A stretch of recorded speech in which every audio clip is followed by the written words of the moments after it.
Servus zusammen, in dem Video schauen wir uns die stärkste AEG-Säbelsäge an, die BUS 18 BL2. So, da schauen wir uns den Mechanismus zum Wechseln an, das wird einfach nach oben gedrückt. Da sollte es gehen, weiß nicht wieso, bei mir ist nicht gegangen, wenn man das nach vor drückt, kann man den Schlitten vor und zurück bewegen, aber so ist es halt, so ist jetzt die Größe, wie ausschaut und so weiter und so fort. Vorne ist verstellbar, man hat eine LED, die schön ausleuchtet, ich werde euch nachher nochmal zeigen, wie hell sie ist, oder zeige euch gleich eigentlich, wie hell sie ist und wie sie ausleuchtet. Ja, passt eigentlich ganz gut, besser von oben als von unten, weil dann entsteht weniger Schatten. Von unten sieht man halt oben nichts. Das bringt nichts, wenn die LED unten ist, die muss oben sein.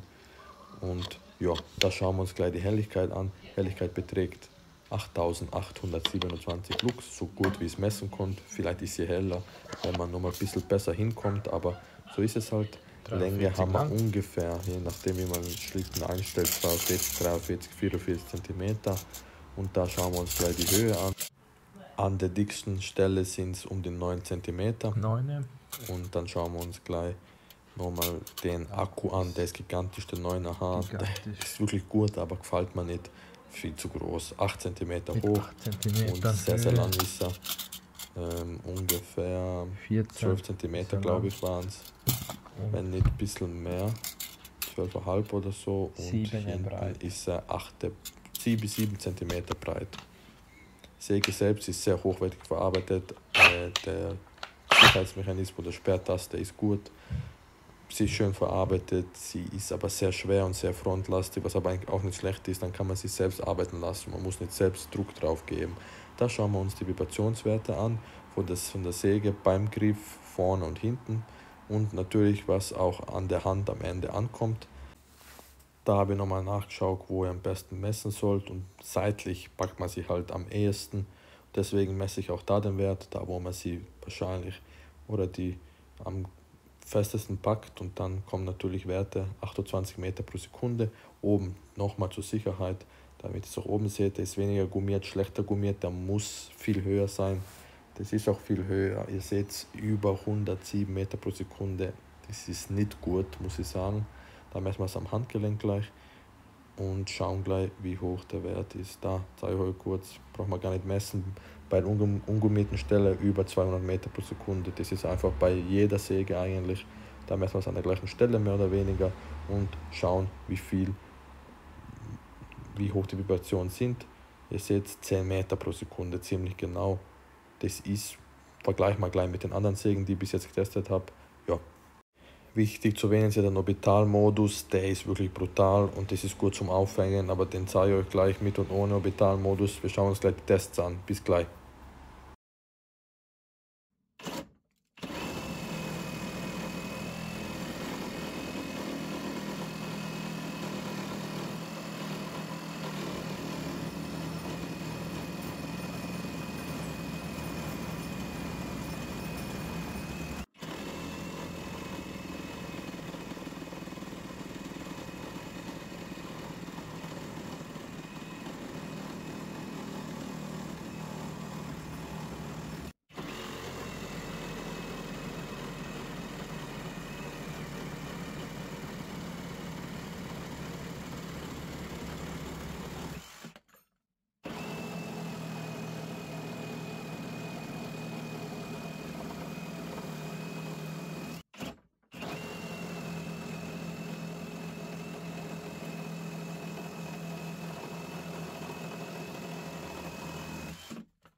So, leider habe ich kein Metallsägeblatt gehabt,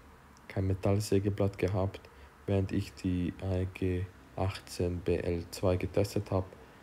Habe nur also Holz schneiden können, aber die Werte seien phänomenal. Bei Metall wäre es wahrscheinlich auch nicht anders gewesen. Deswegen zeige ich auch nicht das Leistungsdiagramm, sondern Vergleich mit ein paar anderen Sägen, die ich getestet habe.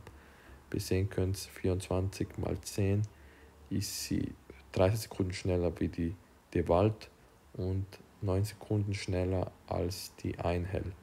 Bei 10x10 ist sie bei 9,9 Sekunden, also etwas langsamer als die DeWalt, viel schneller als die Einhell. Und ja, bei 12x10 unglaublicher Unterschied. Ich weiß nicht wieso, der war schneller, weil wahrscheinlich bei 10x10er Knoten drinnen war. Da seien wir bei 8,67 Sekunden. Das ist brutal schnell, also 1,5 Sekunden schneller als die DeWalt und ganze 6 Sekunden schneller als die 1826. Bosch braucht man gar nicht reden mit 230, also Bosch Grün ganz weit hinten und ja, also Leistungswerte sind enorm, auch bei Metall wäre sie wahrscheinlich stark gewesen. Ja, schade, dass ich kein Metall geschnitten habe, aber trotzdem kann ich was über die Leistung sagen.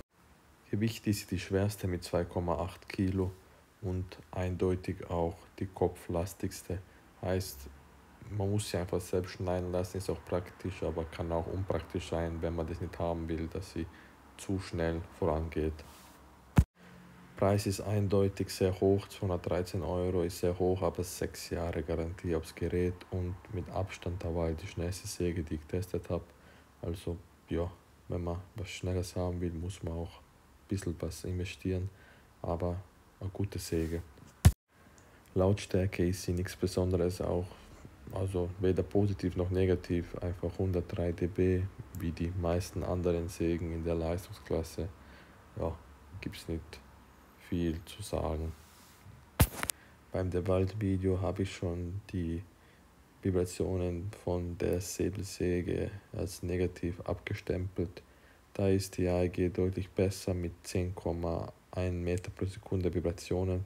Natürlich auch kein Superwert, aber für die Leistung auf jeden Fall gut, weil stärker und weniger Vibration. Kurz noch einmal die wichtigsten Sachen zusammengefasst. Vibrationen sind in Ordnung mit 10 Meter pro Sekunde beim Handgelenk. Preis ist auch in Ordnung mit 213 €. Also sie ist auch wirklich die schnellste und so weiter. Lautstärke ist normal, nichts Besonderes. Ergonomie ist gut, aber sehr kopflastig, kann auch als Nachteil oder ist auch ein Nachteil teilweise. Die Leistung ist top, super. Gewicht ist sehr schwer, finde ich sie. Und die Maße sind leicht groß, würde ich sagen, aber die DD ist dafür relativ gut. Insgesamt eine sehr gute Säge, ganz klar auf Profiniveau und sonst habe ich nichts mehr zum Sagen. Alle Sägen sind unten verlinkt. Ich bedanke mich fürs Schauen. Ich hoffe, dass wir uns im nächsten Video sehen. Servus, danke und ciao.